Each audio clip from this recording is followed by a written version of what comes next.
नमस्कार, जय हिंद, जय Bharat and welcome to tech talks. This is Adi Achint. Pakistani accounts और कुछ भारतीय मीडिया की तरफ से एक नैरेटिव चलाया जा रहा है। ये नैरेटिव ऐसा है कि भाई पाकिस्तान ने यूएनएससी के जो स्टेटमेंट है उसके अंदर एक बहुत बड़ी जीत हासिल करी है। जीत ऐसे हासिल करी है कि जो टीआरएफ द रेजिस्टेंस फ्रंट लश्कर ए तैयबा का जो फ्रंट ऑर्गेनाइजेशन है उसका नाम यूएनएससी के स्टेटमेंट में नहीं आया। तो पाकिस्तान की जो मीडिया है वो उस पे कूद रही है और भारत भारत में जो कुछ मीडिया है जिन जो अपना दिमाग चलाने से बिल्कुल भी वाकिफ नहीं है, वो भी उसी चीज को लेकर कूद रहे हैं। अब ये मिस्ट्री क्या है, इसको थोड़ा हमको समझना पड़ेगा। कल दोपहर में मैंने इसके बारे में थोड़ी सी बात करी थी। आज इंफॉर्मेशन थोड़ी ज्यादा है, तो मैं आपको थोड़ा डिटेल में और बताता हूँ। आपको याद होगा जैसे ये पुलवामा का हमला हुआ, उसके बाद क्या हुआ कि जो इनका ये जो लश्कर ए तैयबा का जो ये फ्रंट फेस है, पाकिस्तानी आर्मी आईएसआई के जो प्रॉक्सीज हैं उनका फ्रंट फेस है, टीआरएफ, उसने जाके फटाफट से बोला कि जी हमने ये चीज करी है। अब जब ये चीज करी है, पूरी दुनिया से रिएक्शन आया कि भैया ये क्या है, ये तो आप रिलीजियस वॉर कर रहे हो, ये टेररिज्म से भी ऊपर है। और इनके ऊपर पूरी दुनिया से जब जूते पड़ने शुरू हुए और उनको ये भी पता चला कि भैया भारत मूड में बिल्कुल नहीं है और इस बारी ठुकम ठुकाई होगी, तो आपने ये देखा 2-3 दिन के बाद एक स्टेटमेंट आया लश्कर ए तैयबा में से कि साहब हमने एक इंटरनल ऑडिट करा है, जिसमें हमने ये पाया है कि वो जो स्टेटमेंट हमने अपने आप रिस्पॉन्सिबिलिटी लेते हुए दिया था, वो हमने नहीं दिया था। वो एक्चुअली भारत की इंटेलिजेंस सर्विसेज का काम है और भारत की इंटेलिजेंस सर्विसेज ने उस चीज को आगे लेके गए हैं। तो ये बड़ा इंटरेस्टिंग सा स्टेटमेंट आया। उस टाइम पे सब लोग हंसे और हम सबने बोला कि साहब ये क्या है? ये तो क्या बोल रहे हैं कि भाई लश्कर ए तैयबा की इंटरनल ऑडिट सिस्टम है। ये क्या बात है? ये तो एकदम बदतमीजी की बात है। थोड़ा टाइम ऐसे ही निकला, फिर हमने देखा कि यार कुछ तो गड़बड़ है। और ये गड़बड़ तब बाहर निकली जब ये यूएनएससी का गेम पूरा शुरू हुआ। पता ये चलता है कि चाइना काफी हद तक पाकिस्तान की मदद कर रहा है, क्योंकि इस बारी चाइना एक जो परमानेंट मेंबर है, P5 मेंबर है, और पाकिस्तान जो एक नॉन परमानेंट मेंबर करके यूएनएससी में बैठा है। काफी लॉबिंग करके इन्होंने वहां पर एक ये जो टीआरएफ का मेंशन है उसको उसके स्टेटमेंट से निकाला है। अब चक्कर क्या हुआ कि भाई ये जो आपने स्टेटमेंट से निकाल दिया ठीक है, बट इशू क्या है कि भाई पाकिस्तान एक चीज उसको वापस करनी पड़ी। ठीक है ना? एक चीज उसको वापस करनी पड़ी। वो चीज क्या थी? वो चीज ये है जो डिस्प्यूटेड वर्ड था। ठीक है जी। कश्मीर का जो डिस्प्यूटेड वर्ड था, जो हमेशा लगता था इन स्टेटमेंट्स के अंदर, तो फिर भाई वो चीज अब उस स्टेटमेंट में नहीं है। तो ये बड़ा इंटरेस्टिंग है कि भाई यूएनएससी का स्टेटमेंट की तरफ से जो एक बहुत ही वाटर्ड डाउन स्टेटमेंट है, और ये चीज हमको समझ में आना चाहिए कि भाई पाकिस्तान और चाइना वहां पर गेम खेलने की पूरी कोशिश कर रहे हैं। इसमें कोई डाउट नहीं है। ठीक है। यूएनएससी ने ये जो रेजिस्टेंस फ्रंट है इसका नाम तक नहीं लिया। और यहां पर आप देखेंगे कि ये पूरी तरह से एक वाटर डाउन स्टेटमेंट है, और यहां पर चाइना ने अपने पिछले पिछले करतूतों की तरफ से काफी प्रेशर डाल के ये जो एक अपना सो कॉल्ड एक वीटो उसने लगाया है। बट पाकिस्तान एक चीज भूल गया कि साहब ये जो डिस्प्यूटेड, ठीक है ना, डिस्प्यूटेड वर्ड जो एक निकला है बाहर, इससे तो ये पता चलता है कि भैया पाकिस्तान अभी कश्मीर को डिस्प्यूट ही नहीं मानता। तो ये बड़ा इंटरेस्टिंग है। तो जरा आप इसको कंबाइन करिए। भारत को देखिए, बोलते हैं ना कि यार धीरे धीरे करके भारत को इन चीजों का थोड़ा सा फायदा उठाना पड़ेगा, क्योंकि दो तीन चीजें इस चीजों इन इन इन इन मौकों पे चल रही है जहां पर आप देख रहे हैं कि भाई पाकिस्तान को सपोर्ट करने के लिए कई लोग आ रहे हैं, लेकिन खुले में आ नहीं पा रहे क्योंकि थोड़ा सा गड़बड़ है। Now diplomatic setback for India मैं मानता नहीं, क्योंकि जो इंडियन एडमिनिस्ट्रेड कश्मीर या फिर डिस्प्यूटेड, ये जो internationally recognise so called UNSC का एक गेम है कि यार ये डिस्प्यूटेड रीजन है, इसके ऊपर हमेशा जो ये हमारे जो चाचा नेहरू हमको एक गिफ्ट करके गए थे 2019 में, जब ये आर्टिकल 370 हटा, तो भारत ने काफी कोशिश करी थी कि ये डिस्प्यूटेड और ये सी चीजें हटे। बट आपको पता ही है 2019 के बाद वहां पर तो भैया जो बाइडेन की एडमिनिस्ट्रेशन थी पूरी तरह से लेफ्टिस्ट, तो साइनो वहां भी लेफ्टिस्ट का अलायंस था, और ये चीज आगे नहीं जा पाई। ये चीज़ हमको और भी समझ में आनी चाहिए कि अगर इसको आप कंबाइन करें, जैसे मैं आपको बोल रहा था, विद द शिमला एग्रीमेंट, जो पाकिस्तान धमकी दे रहा है कि हम हटा लेंगे, तो भैया हटाइए इसको, फिर तो यार बहुत ही बढ़िया चीज़ है। एक तरह से आप बोलते हैं भैया एलओसी वैलिड नहीं है, और दूसरा आप बोलते हैं कि भई कश्मीर तो डिस्प्यूटेड ही नहीं है। तो पाकिस्तान अब खुद ही मान रहा है अगर ये चीज़ कि भई कश्मीर में उसकी तरफ से कोई डिस्प्यूट नहीं है, and he has lobbied for this particular statement to come out from UNSC. और देखिए, मैं सही में बोल रहा हूँ, आई अंडरस्टैंड भारत ने कोई लॉबी-शॉबी इसमें करी नहीं होगी, बिकॉज़ धेले का फ़र्क नहीं पड़ता है इनमें। Why waste your political capital on something so stupid? आपको क्या फ़र्क पड़ता है यूएन क्या सोचता है इन चीज़ों के बारे में?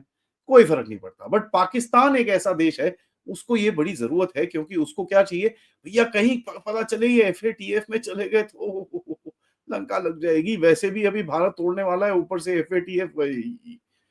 अब देखिए, वो एफएटीएफ का जो गेम है वो सब वो अलग है, और एफएटीएफ के बीच में भी पाकिस्तान को पैसे देता था अमेरिका। तो एफएटीएफ इज जस्ट दी, जो लेफ्टिस्ट डीप स्टेट था उसका way of putting some pressure on Pakistan, कि भैया आप चाइना की गोदी में इतना मत बैठो यार, जरा आपको समझ में आना चाहिए आपका असली अब्बू कौन है। तो ये डिप्लोमैटिक जो एक सो कॉल्ड बोलते हैं कि भाई डिप्लोमैटिक डिफीट है पाकिस्तान के लिए, I really don't give a rats back side of it. मेरे को कोई फर्क नहीं पड़ता कि भाई डिप्लोमैटिक डिफीट और nothing, but the main main thing is that UNSC ने ये जो इंडियन एडमिनिस्ट्रेड कश्मीर एंड उसका जो डिस्प्यूटेड स्टेटस जो वहां से हटाया है, ये दोबारा अंदर नहीं आना चाहिए, and this is something now India needs to do a lot of lobbying for. क्योंकि देखिए, ये बड़ा इंटरेस्टिंग सिचुएशन है और पाकिस्तानियों को समझ में नहीं आ रहा, they are reacting too fast. अब ये देखिए, जो एक डिप्लोमेटिक गेम होती है उसके तहत मैं आपको एक और एग्जांपल देता हूँ। टर्की के बारे में न्यूज आई, और हमको पता है टर्की ने यहाँ पर आके ना थोड़ी बहुत एम्युनिशन एम्युनिशन दी है इनको, थोड़ी स्मार्ट एम्युनिशन और ये सब चीजें दी हैं इनको। ऊपर से टर्की ने आके थोड़े F-16 के बॉम्ब वॉम्ब दे दिए होंगे, प्लस वो जो बायरक्टार के टूटे फूटे से ड्रोन चलाते हैं उसकी थोड़ी सी चीजें इसको दी होंगी। तो इंडियन मीडिया ने उठाया, भाई साहब ये टर्किश यहाँ पर आ रखे हैं, क्या कर रहे हैं, क्या लैंड 6 इनके C-130 आ गए हैं, उनका ट्रैकिंग आ गया, सब कुछ आ गया। ओ ब्लडी हेल, ये क्या हो गया? तो टर्की वाले इधर उधर देखना शुरू हो गए कि यार, अब कल रात को आया स्टेटमेंट टर्किश डिफेंस मिनिस्टर का, कहता साहब कोई एम्युनिशन एम्युनिशन हमने भेजी नहीं है, ये तो यार हमारा जहाज ना आगे जा रहा था, तो वहां पर हम सिर्फ पाकिस्तान में रुके थे सिर्फ पेट्रोल भरने के लिए। अच्छा, पाकिस्तान में आजकल पेट्रोल मिलता है? मेरे को ये पता नहीं था कि यार पाकिस्तान में आजकल पेट्रोल मिलता है, और टर्किश भैया पाकिस्तानी पेट्रोल पे बड़ा बड़ा विश्वास रखते हैं, तो भैया बहुत ही अच्छी बात है। तो the point is that real diplomacy में और रियल गेम के अंदर आपको आपको थोड़ा सा देखना पड़ेगा, and that is what the game is. आपको ये सब बकवास चीजों में, ये सब ये जो अभी आज जैसे सोशल मीडिया में चल रहा है, भैया ओहो जी शहबाज शरीफ को बवासीर हो गया, now this is not something which should we should even be bothered about। हमको थोड़ा रियल इश्यूज पे बात करनी पड़ेगी, ठीक है? एंड वो रियल इश्यूज मैं आज दोपहर में आपके साथ बात करूंगा ओमकार जी के साथ, जहां पर मैं 3-4 चीजें दिखाऊंगा आपको, जो एक हमारी जो ऑपोजिशन है, जो एक सोशल मीडिया सेल चल रहा है, जिसके ऊपर अभी बड़ा जबरदस्त, बाय द वे, मोदी साहब ने सुबह से तो मतलब ऐसा क्रैकडाउन मारा है। पाकिस्तानी चैनल जो एक दो खुले थे वो भी जा रहे हैं। यहाँ पर मैंने सुना कि एक बड़ा एक हमारा जो टी शर्ट वाले साहब हैं उनका बड़ा क्लोज बंदा था, उसका भी चैनल बंद हो गया है। तो 4 PM या कुछ ऐसा कोई चैनल है वो भी बंद हो गया है। और भी मतलब एकदम मोदी साहब घुस गए हैं एकदम बुरी तरह से, क्या नाम है, ये आपके जो इनके जो यूट्यूब चैनल्स और इनको बैन करने के लिए मोदी साहब घुस गए हैं भैया, ट्विटर पेजेस बैन करने के लिए, तो दगादग एक्शन उसमें चल रहा है। और मैं ये देख रहा हूँ जो मेल्टडाउन है ना, वो उन्हीं सर्कल्स में से, राजदीप, ध्रुव राठी और ये सर्कल्स में से आ रहा है। तो ये आपको समझ में आना चाहिए कि भैया कुछ कुछ तो पीछे से गड़बड़ चली रही है। सुबह, जस्ट टू क्लोज, मैं आपको बताऊं कि ये जो यूएनएससी का गेम है, इसको बड़ा ध्यान से आपको आगे जाके खेलना पड़ेगा, क्योंकि आपके पास बड़ी जबरदस्त अपॉर्चुनिटीज आएंगी। एंड भारत देखिए आगे जाके परमानेंट मेंबर बन सकता है, अब बनना भी चाहिए, उसके अंदर कोई डाउट नहीं है। ऑफ कोर्स इसकी लॉबिंग के पीछे चाइना थोड़ा सा चूंचाएं करेगा, बट आगे जाके आप ये इसको, आई एम श्योर, जब पाकिस्तान को थोड़ा सा आप सीधा सुधा कर देंगे, तो you will be able to gain a little more power outside to do all this stuff. Finally मैं एक ही चीज बोलूंगा, मेरा सबसे रिक्वेस्ट है कि साहब, बहुत एक ऑपरेशनल खबर आई है, ठीक है, एएनआई की तरफ से बड़ा क्लियरली उन्होंने बोला है कि लार्ज स्केल ऑपरेशंस चल रहे हैं। और कुछ डिटेल्स नहीं दी हैं। मेरी सबसे रिक्वेस्ट है, हम्बल रिक्वेस्ट है, हाथ जोड़ के रिक्वेस्ट है कि प्लीज जब भी हमारी सेना को कुछ आपको बताना होगा वो बताएंगे। Please don't jump the gun. कोई भी पुराना वीडियो, कोई भी कुछ देख के आप प्लीज ऑनलाइन मत डालिए। प्लीज ऑपरेशनल सिक्योरिटी की तरफ ध्यान दीजिए। ठीक है, ये डेंजरस टाइम्स हैं, मुझे भी कुछ पता नहीं है कहां पर क्या चल रहा है।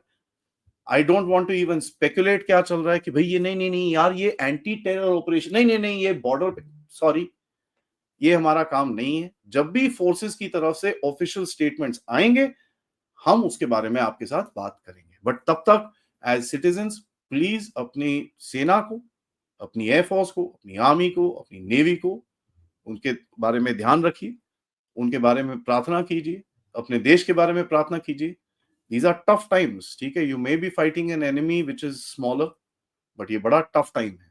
और जिस तरह का क्रिप्टिक स्टेटमेंट आज सुबह आया है दैट टेल्स यू कुछ हो रहा है, वो क्या है?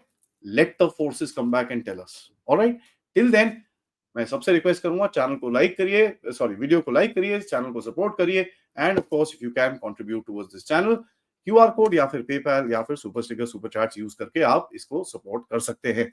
नमस्कार, जय हिंद, जय भारत।